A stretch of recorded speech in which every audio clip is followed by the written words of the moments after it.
CM ವಿರುದ್ಧ ಪ್ರಾಸಿಕ್ಯೂಷನ್ನ ಬಳಿಕ ಈಗ ಮತ್ತೊಂದು ಟೆನ್ಷನ್ ಶುರುವಾಗಿದೆ. ಹೈಕಮಾಂಡ್ ನಾಯಕರಿಗೆ ಈಗ ತಲೆಬಿಸಿ ಶುರುವಾಗಿದೆ.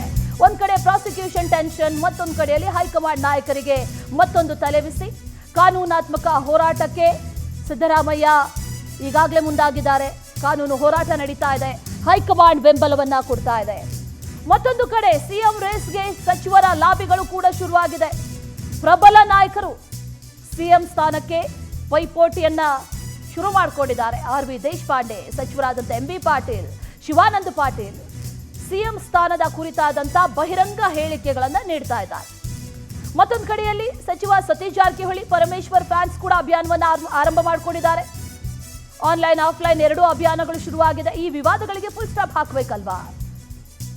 ಆ ನಿಟ್ಟಿನಲ್ಲಿ ಈಗ ಹೈಕಮಾಂಡ್ ತಲೆಬಿಸಿ ಮಾಡಿಕೊಂಡಿದೆ. ಹೈಕಮಾಂಡ್ಗೆ ನಾಯಕರು ಪತ್ರವನ್ನ ಕೂಡ ಬರೆದಿದ್ದಾರೆ. ಸಿಎಂ ಸ್ಥಾನದ ಆಕಾಂಕ್ಷಿಗಳು ಒಂದ್ ಕಡೆಯಲ್ಲಿ ಗುಡ್ಡಾಟವನ್ನ ಮಾಡ್ತಾ ಇದ್ರೆ, ತೆರೆಮರೆಯಲ್ಲಿ ಒಂದಷ್ಟು ಕಸರತ್ತುಗಳನ್ನ ಮಾಡ್ತಾ ಇದ್ರೆ, ಮತ್ತೊಂದು ಕಡೆಯಲ್ಲಿ ಯಾವ ರೀತಿಯಾಗಿ ಇದನ್ನ ಸರಿಪಡಿಸೋದು ಅನ್ನುವಂಥ ನಿಟ್ಟಿನಲ್ಲಿ ಈ ವಿವಾದಗಳಿಗೆಲ್ಲದಕ್ಕೂ ಕೂಡ ಫುಲ್ ಸ್ಟಾಪ್ ಹಾಕಲೇಬೇಕಾದಂಥ ಅನಿವಾರ್ಯತೆ ಇದೆ, ಅಗತ್ಯತೆ ಇದೆ. ಹಾಗಾಗಿ ಹೈಕಮಾಂಡ್ಗೆ ನಾಯಕರು ಪತ್ರವನ್ನು ಬರೆದಿದ್ದಾರೆ ಅನ್ನುವಂಥ ಮಾಹಿತಿ ಲಭ್ಯ ಆಗ್ತಾ ಇದೆ. ಈ ಕುರ್ಚಿ ಫೈಟ್ನಿಂದ ವಿಪಕ್ಷಗಳಿಗಂತೂ ಬ್ರಹ್ಮಾಸ್ತ್ರ ಸಿಕ್ಕಿದಂತಾಗಿದೆ.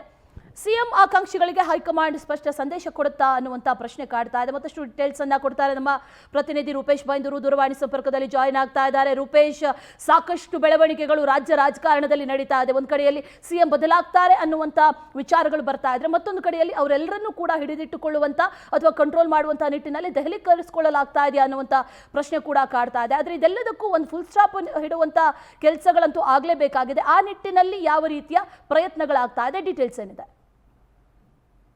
ಸಿಎಂ ಸಿದ್ದರಾಮಯ್ಯನವರಿಗೆ ಒಂದು ಕಡೆ ಮೂಡ ಟೆನ್ಷನ್ ಇದೆ. ಯಾಕಂತ ಹೇಳಿದ್ರೆ ಮೂಡ ವಿಚಾರವಾಗಿ ರಿಟ್ ಅರ್ಜಿ ಸಲ್ಲಿಕೆ ಆಗಿದ್ದು, ಇದಕ್ಕೆ ಸಂಬಂಧಪಟ್ಟ ಹಾಗೆ ವಿಚಾರಣೆ ಆಗ್ತಾ ಇದೆ.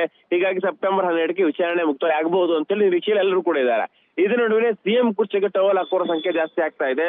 ಒಂದಲ್ಲ ಒಂದು ಹೇಳಿಕೆಗಳು ಕೊಡ್ತಾ ಇದೆ. ಹೀಗಾಗಿ ಸಿಎಂ ರೇಸ್ ನಲ್ಲಿ ಸಾಕಷ್ಟು ಜನ ಇರೋದಕ್ಕಿಂತ ಸಿಎಂ ಸಿದ್ದರಾಮಯ್ಯರಿಗೆ ಮತ್ತೊಂದು ಟೆನ್ಷನ್ ಹೆಚ್ಚಾಗ್ತಾ ಇದೆ. ಯಾಕಂತ ಹೇಳಿದ್ರೆ ಆರ್.ವಿ. ದೇಶಪಾಂಡೆ ಅವರು ಹೇಳ್ತಾರೆ, ನಾನು ಕೂಡ ಆಕಾಂಕ್ಷಿ ಅಂತೇಳಿ. ಎಂ.ಬಿ. ಪಾಟೀಲ್ ಅವರು, ಶಿವಾನಂದ ಪಾಟೀಲ್ ಅವರು, ಸತೀಶ್ ಜಾರಕಿಹೊಳಿ, ಪರಮೇಶ್ವರ್, ಅದೇ ರೀತಿ ಸಾಕಷ್ಟು ಜನ ಒಂದು ರೀತಿ ಸಿಎಂ ಕುರ್ಚಿಗೆ ತನ್ನದೇ ಆಗಿರತಕ್ಕಂಥ ರೇಸ್ ಆರಂಭಿಸಿದ್ದಾರೆ. ಸತೀಶ್ ಜಾರಕಿಹೊಳಿ ಅದೇ ರೀತಿಯಾಗಿ ಪರಮೇಶ್ವರ್ ಅವರ ಪರ ಒಂದಿಷ್ಟು ಅಭಿಯಾನಗಳು, ಆನ್ಲೈನ್ ಅಲ್ಲಿ ಅಭಿಯಾನಗಳಾಗ್ತಾ ಇದೆ, ಪೋಸ್ಟರ್ ಅಭಿಯಾನಗಳು ಕೂಡ ಆಗ್ತಾ ಇದೆ. ಈ ಮೂಲಕವಾಗಿ ದೊಡ್ಡ ಮಟ್ಟಕ್ಕೆ ಈಗ ಸಿಎಂ ಕುರ್ಚಿಯಲ್ಲಿ ಚರ್ಚೆ ಆಗ್ತಾ ಇದೆ. ಒಂದು ಕಡೆ ಬಿಜೆಪಿ ಗಿಂತಲೂ ಹೆಚ್ಚು ಕಾಂಗ್ರೆಸ್ ನಲ್ಲೇ ಪೈಪೋಟಿ ಹೆಚ್ಚಾಗ್ತಾ ಇದೆ. ಅದೇ ರೀತಿಯಾಗಿ ಕಾಂಗ್ರೆಸ್ ಸಿಎಂ ರೇಸ್ ನಲ್ಲಿ ಇದ್ದವರೇ ಸರ್ಕಾರಕ್ಕೆ ಡ್ಯಾಮೇಜ್ ಮಾಡ್ತಾ ಇದ್ದಾರೆ. ಹೀಗಾಗಿ ಇದು ಒಂದಿಷ್ಟು ಸರ್ಕಾರಕ್ಕೆ ಅಭದ್ರತೆಯನ್ನು ತಂದು ಉಂಟು ಮಾಡುತ್ತೆ ಅಂತ ಹೇಳಿ MLCಗಳು ಪತ್ರವನ್ನು ಬರೆದಿದ್ದಾರೆ.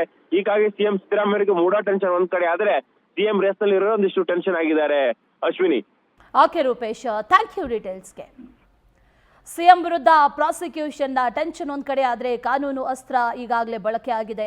ಅದರ ತಲೆಬಿಸಿ ಹೈಕಮಾಂಡ್ಗೆ. ಅದರ ಜೊತೆಯಲ್ಲಿ ಈ ಸಿಎಂ ಆಕಾಂಕ್ಷಿಗಳೆಲ್ಲ ಯಾರಿದ್ದಾರೆ ಅವರೆಲ್ಲರಿಗೂ ಒಂದು ಸ್ಪಷ್ಟ ಸಂದೇಶವನ್ನ ಕೊಡಬೇಕು. ಜೊತೆಗೆ ಯಾವುದೇ ರೀತಿಯ ಸಿಎಂ ಗುದ್ದಾಟಗಳಾಗಿರ್ಬೋದು, ತೆರೆಮರೆಯಲ್ಲಿ ಒಂದಷ್ಟು ಲಾಬಿಗಳನ್ನ ಮಾಡುವಂಥದ್ದಾಗಿರ್ಬೋದು, ಅದ್ಯಾವುದೂ ಕೂಡ ಆಗಬಾರ್ದು ಅನ್ನೋದಾದ್ರೆ ಹೈಕಮಾಂಡ್ ಈ ನಿಟ್ಟಿನಲ್ಲಿ ಒಂದು ಸ್ಪಷ್ಟ ಸಂದೇಶವನ್ನ ನೀಡಲೇಬೇಕಿದೆ. ಆ ರೀತಿಯಾಗಿ ನೀಡುತ್ತಾ ಅನ್ನುವಂಥ ಪ್ರಶ್ನೆ ಈಗ ಕಾಡ್ತಾ ಇದೆ.